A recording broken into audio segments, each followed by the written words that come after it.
El 14 de agosto de 2019, comenzó, como cualquier otra mañana de finales de verano, en las estribaciones de Colorado. Con el aire fino y fresco y las montañas tan inmovibles que parecían telones pintados en lugar de cosas vivas.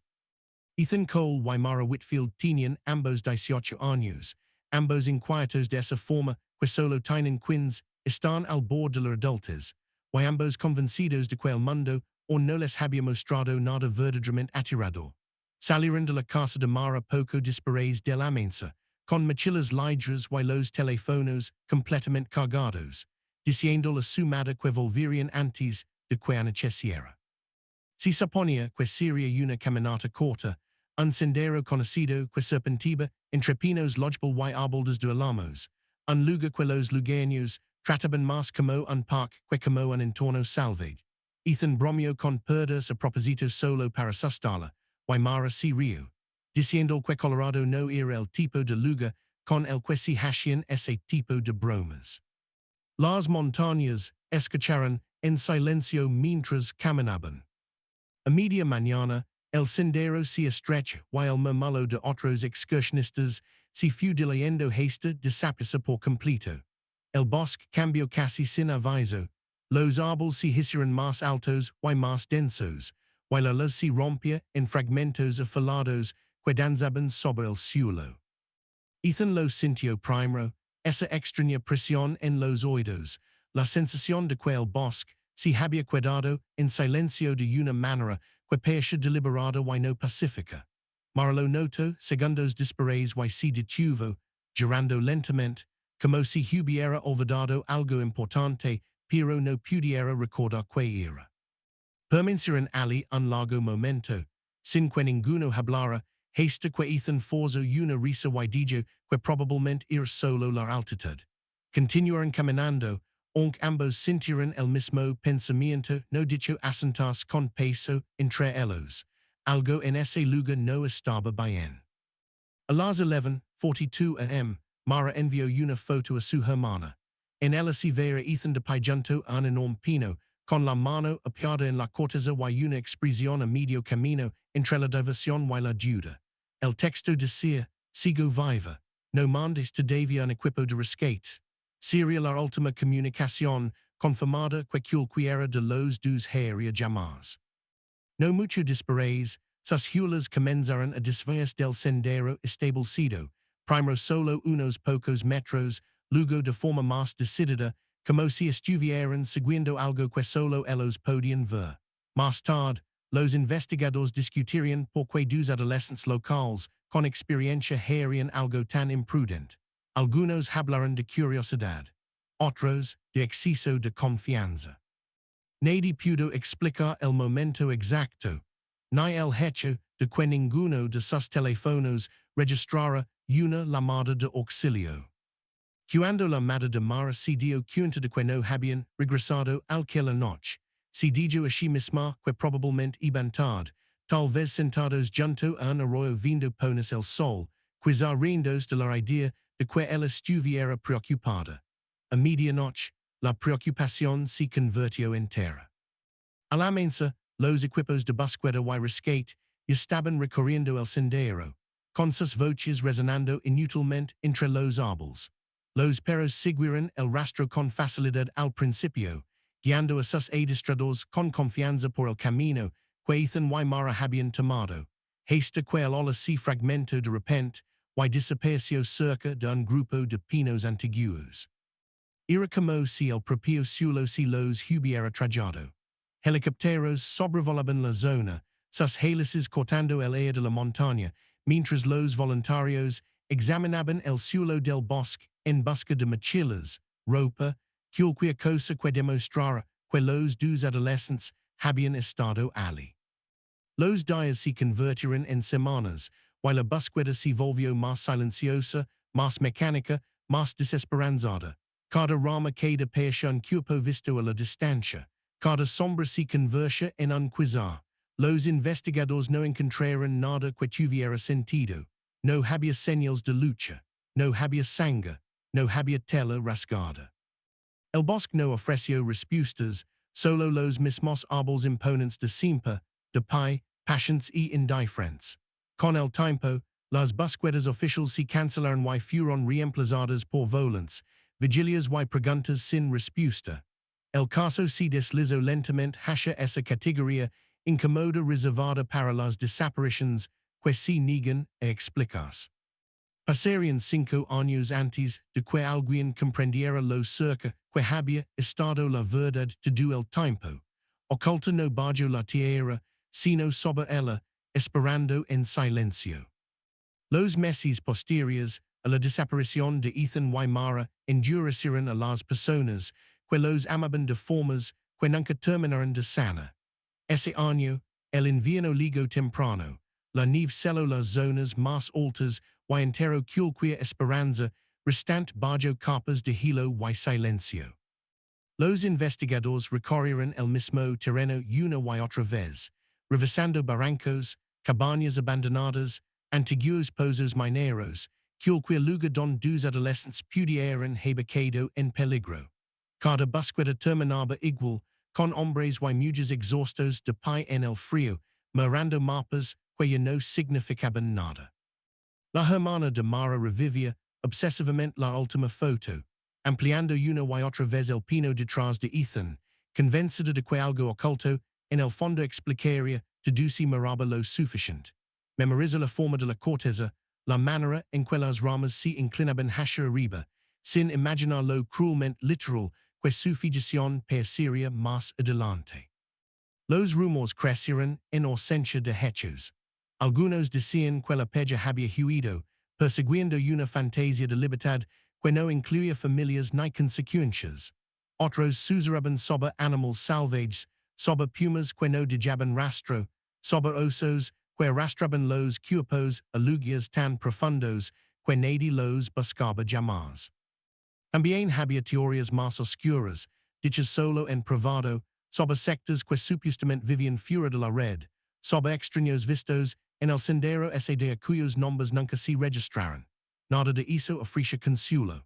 El padre de Ethan dejó de hacer senderismo por completo, incapaz de enfrentar las montañas sin imaginar a su hijo perdido en algún punto entre ellas, con frío y miedo. La madre de Mara dejó la luz del porche encendida todas las noches durante años, como si la luz por sí sola pudiera guiar a alguien de regreso desde 5 millas de bosque. El tiempo hizo lo que siempre hace, desgastó los bordes más afilados del dolor sin eliminarlo nunca. Nuevos casos reemplazaron a los antiguos. Nuevos carteles de desaparecidos cubrieron los rostros descoloridos de Ethan y Mara, hasta que incluso la tinta de sus sonrisas comenzó a desaparecer. El sendero donde se desvanecieron rebrió por completo. Los excursionistas pasaban sin saber de la línea invisible que cruzaban, sin saber que dos vidas simplemente habían terminado allí sin explicación. De vez en cuando, alguien afirmaba haberlos visto, un chico y una chica que coincidían con su descripción en otro estado, en otro pueblo, pero cada pista se desmoronaba bajo el escrutinio. 5 años pasaron así, pesados y sin resolver, hasta que llegó la llamada desde un lugar en el que nadie había pensado buscar. Fue un trabajador de mantenimiento asignado a inspeccionar árboles de crecimiento antiguos cerca de una sección remota del bosque, un área considerada demasiado estable como para preocuparse por deslizamientos o derrumbes. Lo primero que notó fue algo inusual por el olor, un aroma tenue pero inconfundible que viajaba con el viento, fuera de lugar en un sitio tan alto y frío. Cuando levantó la vista, protegiéndose los ojos del sol, lo vio, una forma enredada entre las ramas de un pino enorme, muy por encima del suelo del bosque. Al principio pensó que eran restos, tal vez equipo de campamento atrapado por una tormenta años atrás. Luego la forma se definió en algo humano, luego en dos algo humanos, inmovibles, entrelazados de una manera que le hizo que el estómago. Retrocedió lentamente, la radio temblando en su mano, sabiendo incluso antes de hablar que lo que había encontrado iba a reabrir heridas que nadie había logrado cerrar jamás. El área fue acordonada en cuestión de horas, Sint amarilla extendida entre árboles, quello habían presenciado todo y no habían dicho nada. Los investigadores legaron con equipo destinado a recuperaciones que rara vez terminaban en respuestas. Sus rostros y endurecidos por la neutralidad cuidadosa de quienes han visto demasiado. Alcanza los cuerpos tomo tiempo. El pino era enorme, con un tronco ancho y marcado, y ramas que se extendían hacia afuera como brazos congelados a mitad de un movimiento. Cuando por fin ascendieron, la escena se volvió más perturbadora cuanto más se acercaban. Ethan y Mara estaban allí juntos, suspendidos muy por encima del suelo, sus restos atrapados en una cuna natural de ramas entrelazadas. No había cuerdas, ni arneses, ni nada artificial que los sostuviera. La gravedad por sí sola debería haberlos hecho que hace mucho tiempo. Los equipos forenses documentaron todo en silencio. Los fragmentos de ropa sugerían que estaban vestidos para una caminata corta, tal como todos recordaban. Sus mochilas habían desaparecido, al igual que sus teléfonos, pero no había señales de depredación animal consistentes con una caída o un ataque. Lo que más inquieto a los investigadores fue la posición. Sus cuerpos estaban muy cerca, casi en actitud protectora, como si se hubieran aferrado el uno al otro de manera intencional. Las ramas a su alrededor no mostraban roturas que indicaran un impacto violento desde abajo. Era como si hubieran legado allí con suavidad, colocados en vez de arrojados, y dejados intactos durante años mientras las estaciones pasaban a su alrededor. La noticia del hallazgo se propagó rápidamente y, con ella, ligó una olada de alivio sombrío.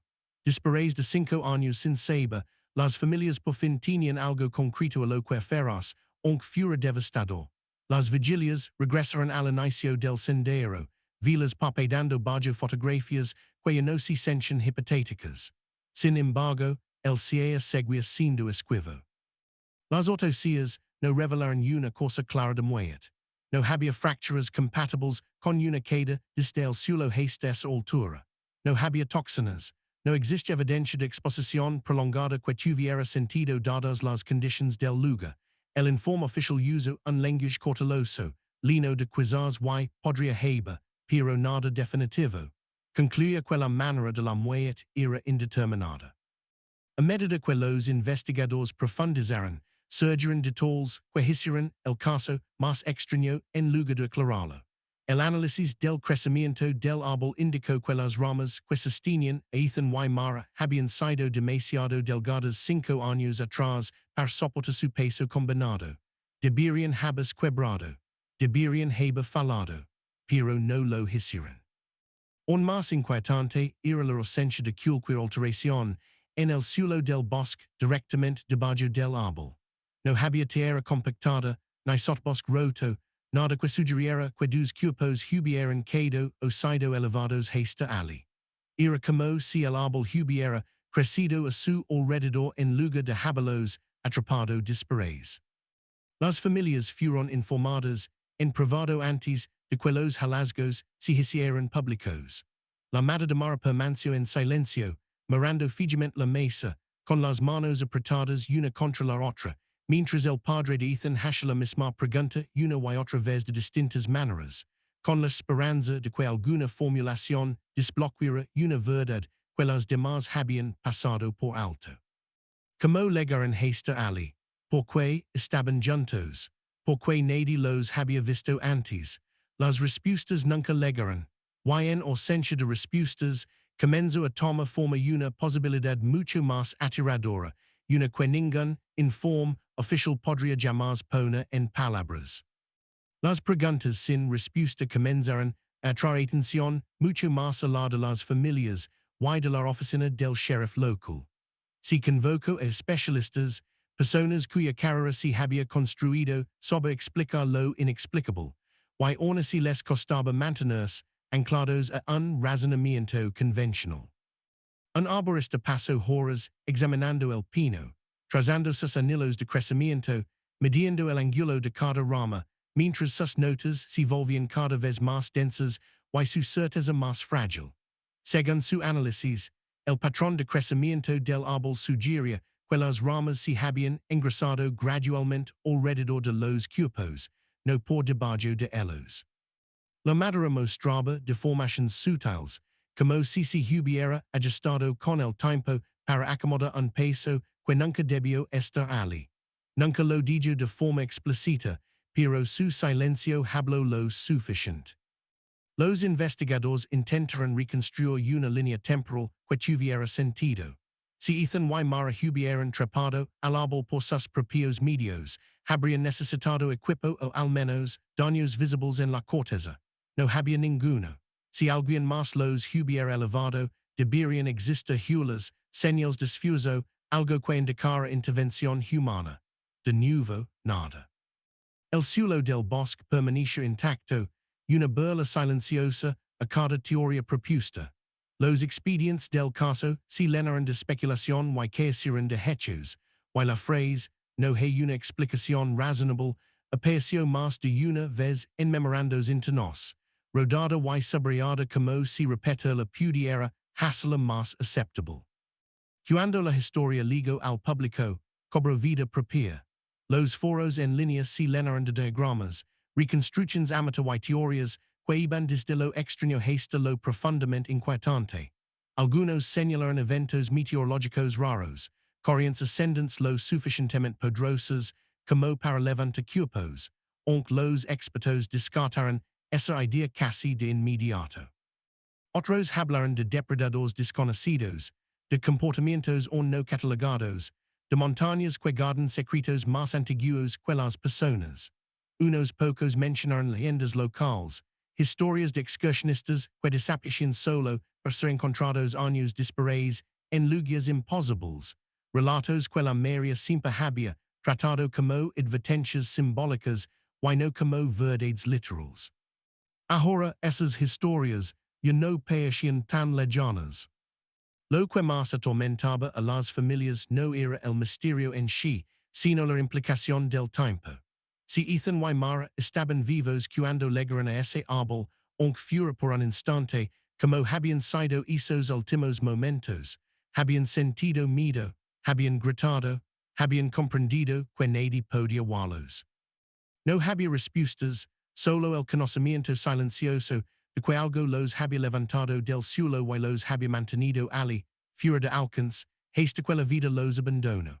La hermana de Mara dejó de ese senderismo por completo, incapaz de mirar un árbol sin sentir un nudo en el pecho.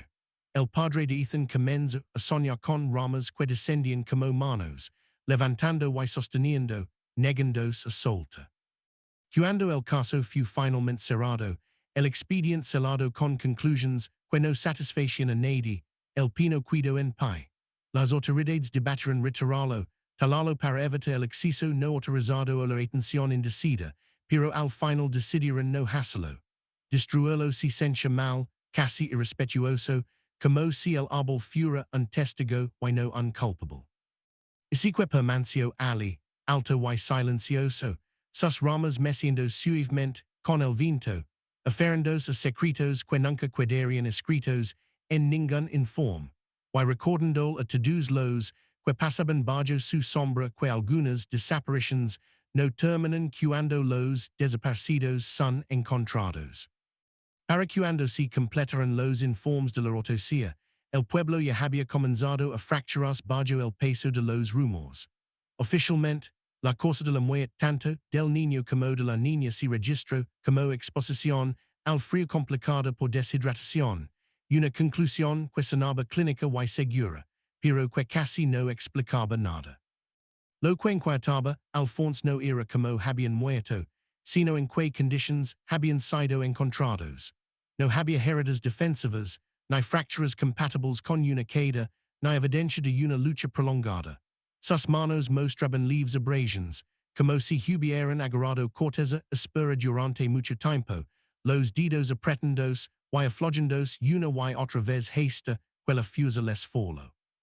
Bajo las uñas de Mara se encontraron rastros de resina de pino mezclada con sangre seca, lo que sugería no un acto desesperado único, sino horas de esfuerzo lento y fútil. La ropa contaba una historia aún más extraña. Las telas, que debieran haber estado rasgadas o enganchadas estaban, en gran parte intactas, solo cubiertas de pollen y fragmentos de liquins. La cremallera de la chaqueta de Ethan estaba completamente cerrada, y su capucha levantada a pesar del clima templado de esa noche. Parecía deliberado, casi cuidadoso, como si alguien lo hubiera preparado contra el frío mucho antes de que el frío importara. El patólogo señaló que las temperaturas internas de sus cuerpos al momento de la muerte sugerían que no habían estado expuestos al viento o la lluvia de la manera habitual. Era como si el bosque los hubiera envuelto, aislándolos de los elementos, incluso mientras selaba su destino. Los investigadores regresaron al lugar repetidamente, cada visita despejando un poco más de su certeza. Treparon a los árboles vecinos, midieron la distancia entre las ramas, probaron cómo se transmitía el sonido a través del dosel.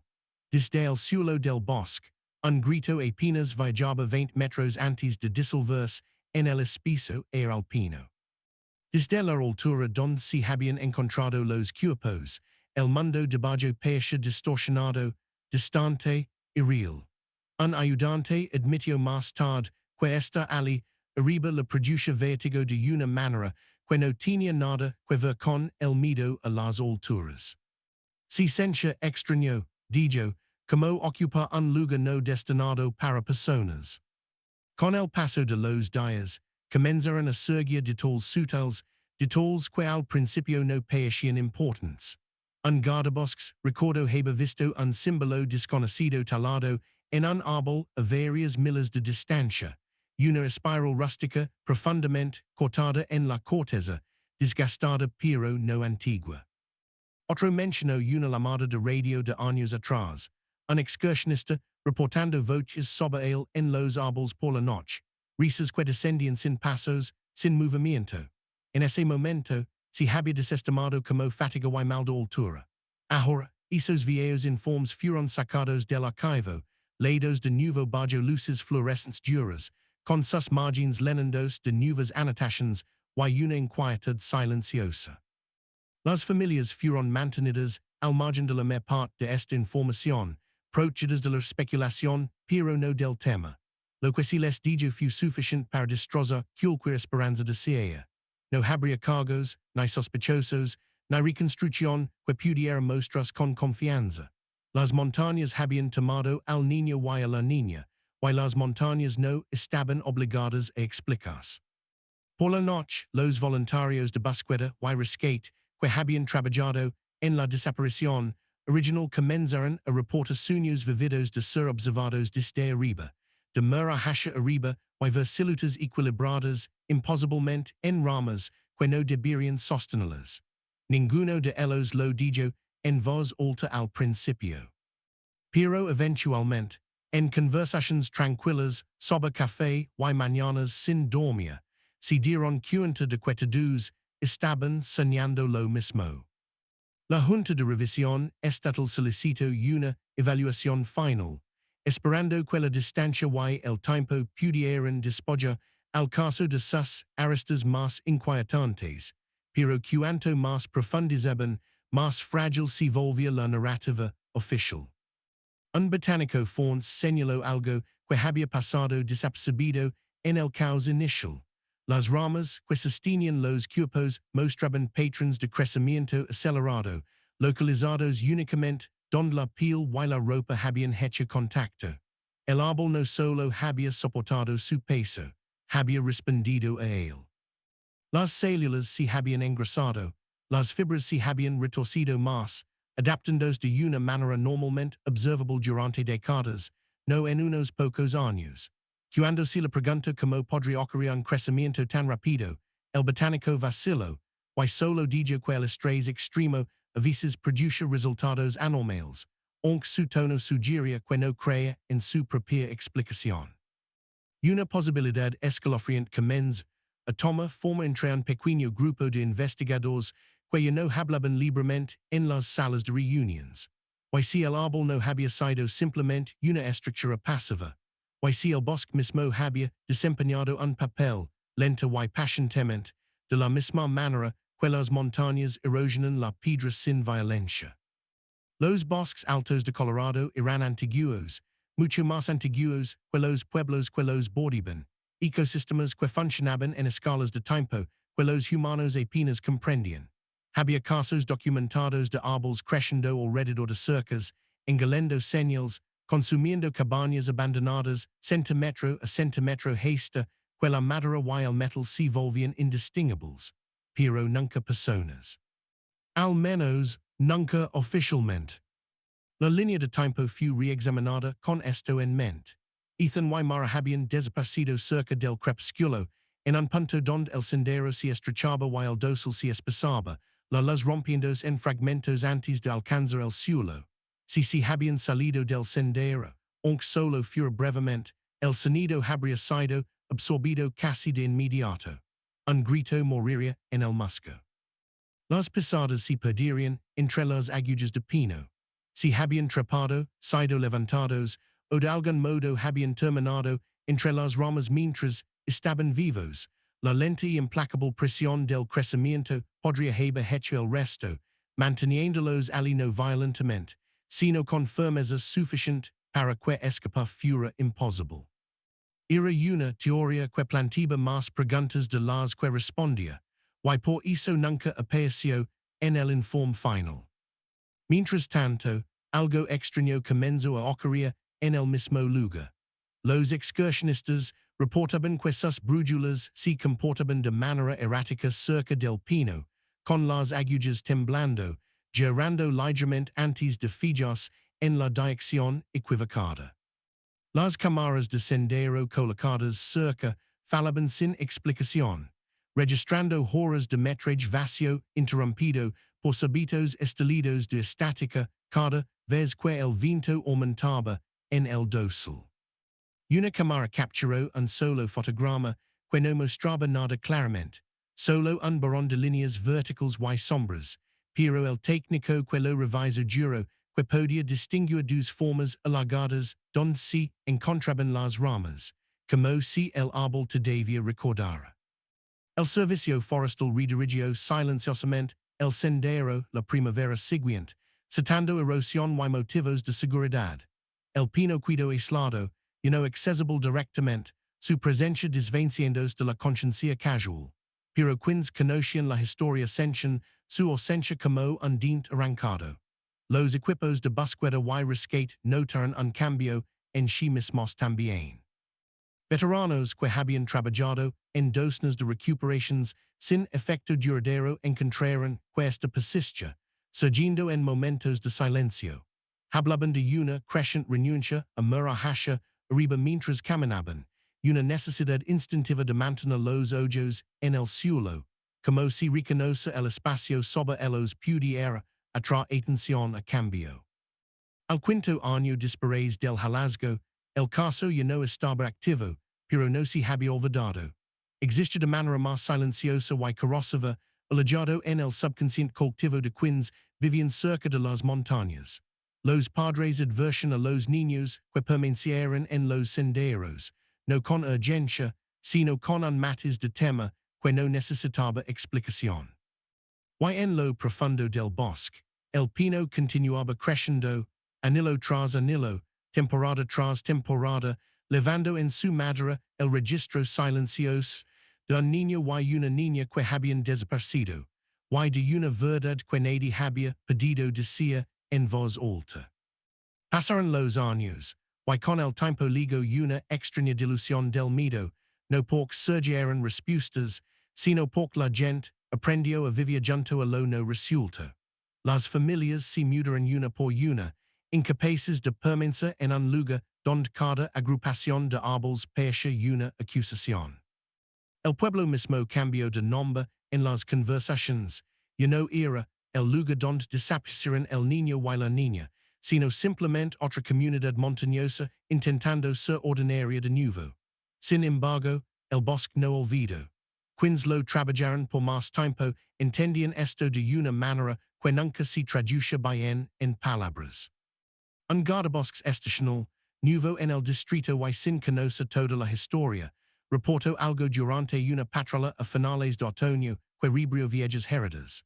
Mientras inspeccionaba los daños de una tormenta cerca del sendero redirigido, noto impresiones superficiales en lo alto del mismo pino, leaves hendiduras en la corteza donde ninguna rama debería haber soportado peso.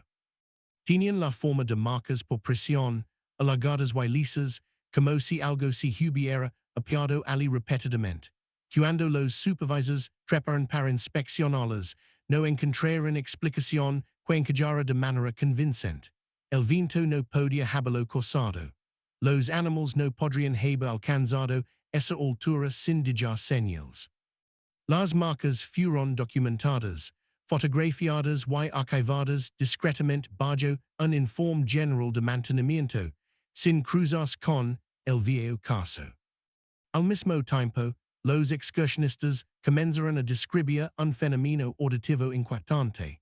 En ciertas condiciones climáticas, cuando el aire estaba pesado y quieto, las voces parecían descender desde el dosel.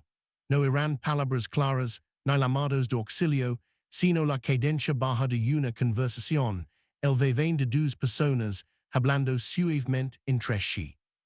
Los ingenieros de sonido sugirieron que el viento interactuaba con ramas huecas, un efecto de flauta natural amplificado por la altitud. Pero quienes lo escuchaban insistían en que había un ritmo, cosas que parecían intencionales, como si una voz esperara a que la otra terminara antes de continuar.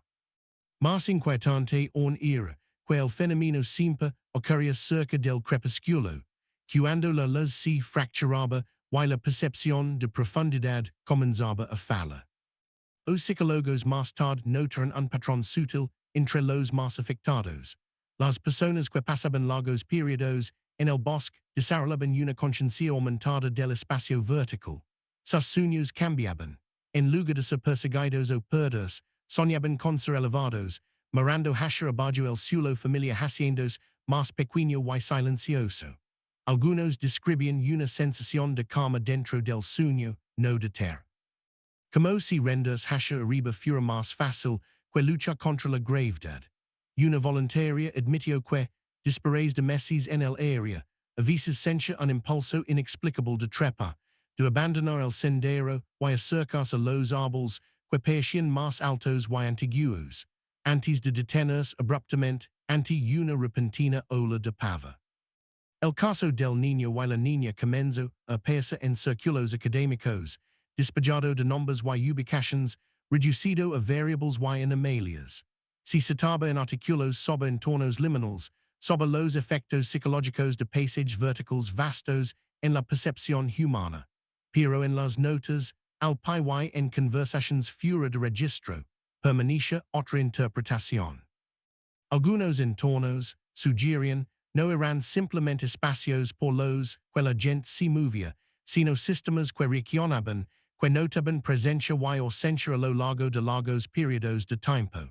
En esos lugares, la desaparición no siempre era un evento, a veces era un proceso. Para el 10º aniversario del hallazgo, el pino apenas era visible desde cualquier sendero mantenido, su silueta se fundía con la densa ped de verde. El musgo trepaba más alto por su tronco de lo que debería esa altitud. Sus ramas proyectaban sombras que parecían superponerse de manera antinatural a ciertas horas, oscureciendo el cielo incluso con buen tiempo. No había señales que lo marcaran. No había cercas a su alrededor. Sin embargo, la gente lo evitaba instintivamente, regresando o desviando sin decidirlo conscientemente, guiada por una silenciosa sensación corporal de que algo sobre ellos estaba observando, esperando, recordando. El informe final fue archivado sin ceremonia, sus páginas amarillando silenciosamente en una sala con control de clima mientras el mundo exterior continuaba, indiferente.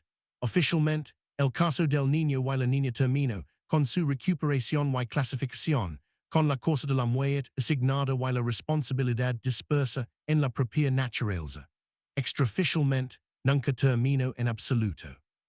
Se asentó, en cambio, en la conciencia colectiva de quienes conocían las montañas, alterando la manera en que se movían por ellas, la forma en que sus ojos se demoraban demasiado sobe el dosel antes de volver al sendero. Algo si había aprendido, aunque nadie podía articular exactamente qué era.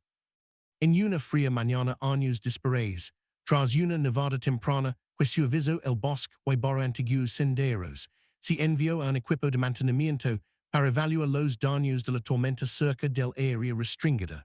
Uno de ellos, un hombre que había trabajado esas laderas durante décadas, se detuvo bajo el pino sin das cuenta de donde estaba.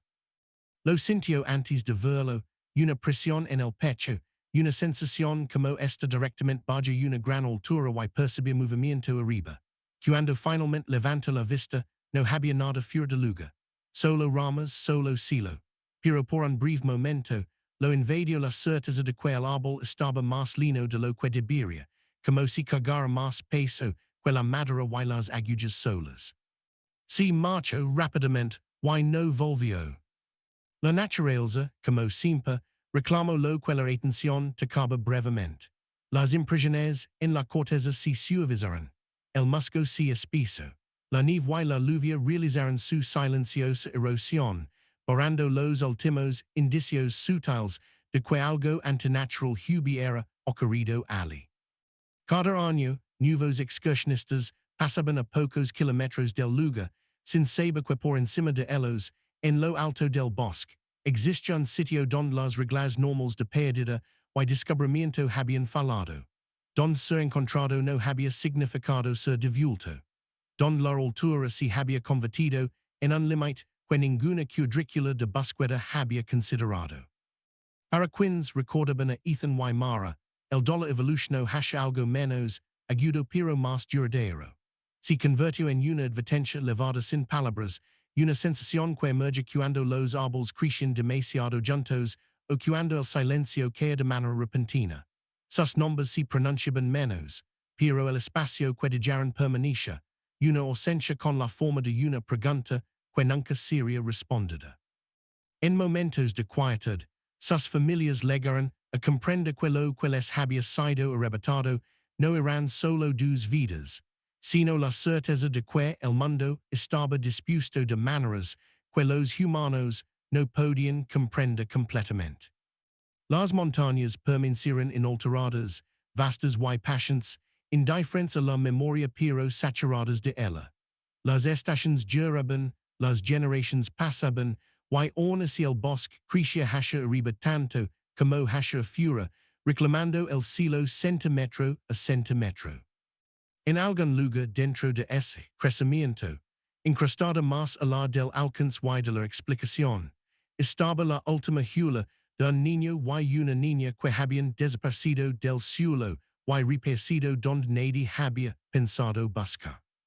Y en esa verdad residía la realización más inquietante de todas, que algunas desapariciones no se tratan de desaparecer, sino de ser levados a lugares que los vivos nunca debieron seguir, lugares que no devuelven lo que guardan.